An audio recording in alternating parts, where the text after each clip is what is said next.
What's up, everybody? Lines on Paper here, and this is a video retrospective that I've been wanting to do for a while. We're going to be looking at Sam Kieth's The Maxx from Image, now IDW Comics. Now, The Maxx is a book from the 90s, and I collected it when it was brand new, when I was a lot younger, and I've had a chance recently to go back and reread some anthologies that have been put out called Maximized. And I thought this would be a good opportunity to share the series with you guys, especially if this is a book that maybe you've heard of but never checked out, or maybe even never heard of. I think after all these years, Maxx has kind of fallen into the realm of kind of obscure indie comic.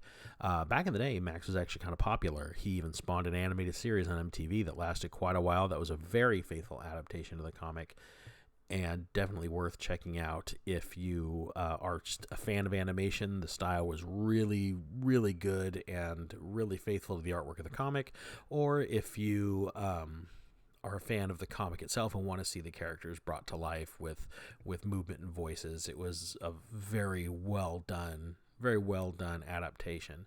So, what is the Maxx? Is he a superhero comic? Kind of.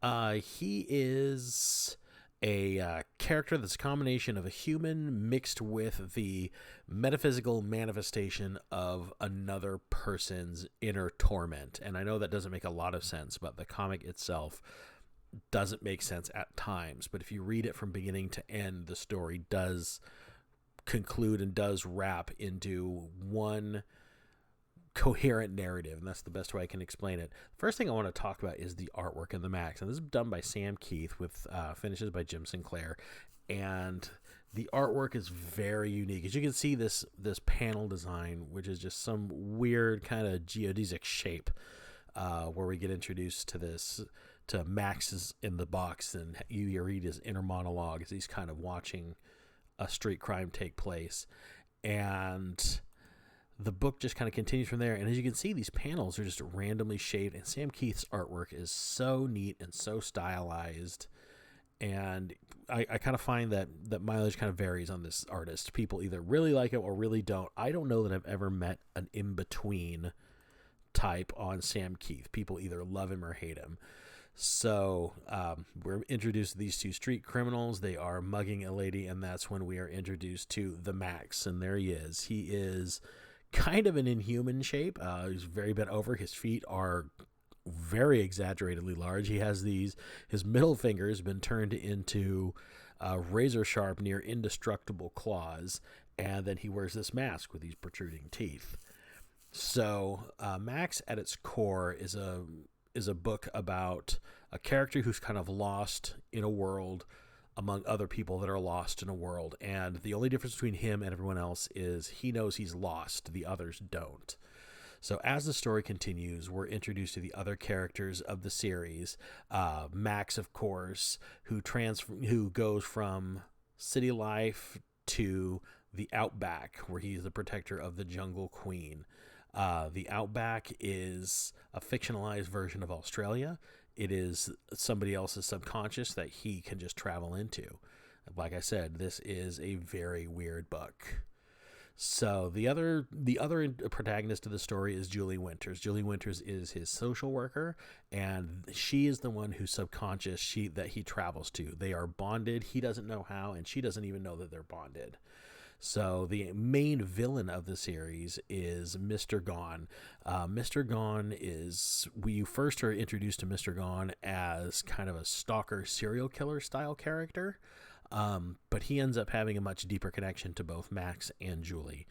And he starts off as just kind of the series titular villain, but by the time the end wraps around, his character is more fleshed out, better explained, and you learn a lot more about what Mr. Gone is, what he wants, and why he's been doing what he's been doing.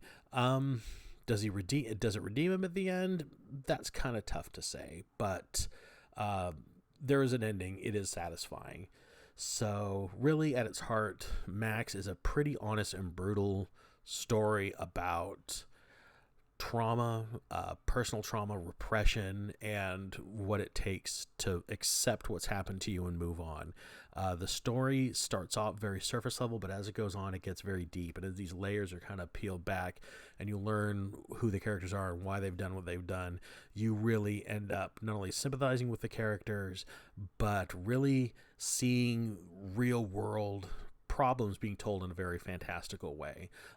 It touches on a lot of issues that are, I don't want to say very mature or adult, but they are very deep and they are very troubling. So trigger warning for people who have trouble with childhood trauma, things like that, because it's very centralized to the narrative of the story. So, but I enjoyed it. I thought it was a very refreshing take on a very difficult topic. I thought that it was very carefully done, and I think that the imagery, and when you see how the imagery is really actually used to symbolize real problems, is very interesting and well done. So I definitely recommend giving the Maxx a read if you can find either the back issues. The trade paperbacks have been recollected, I believe, by IDW Comics, or it's available on Comixology.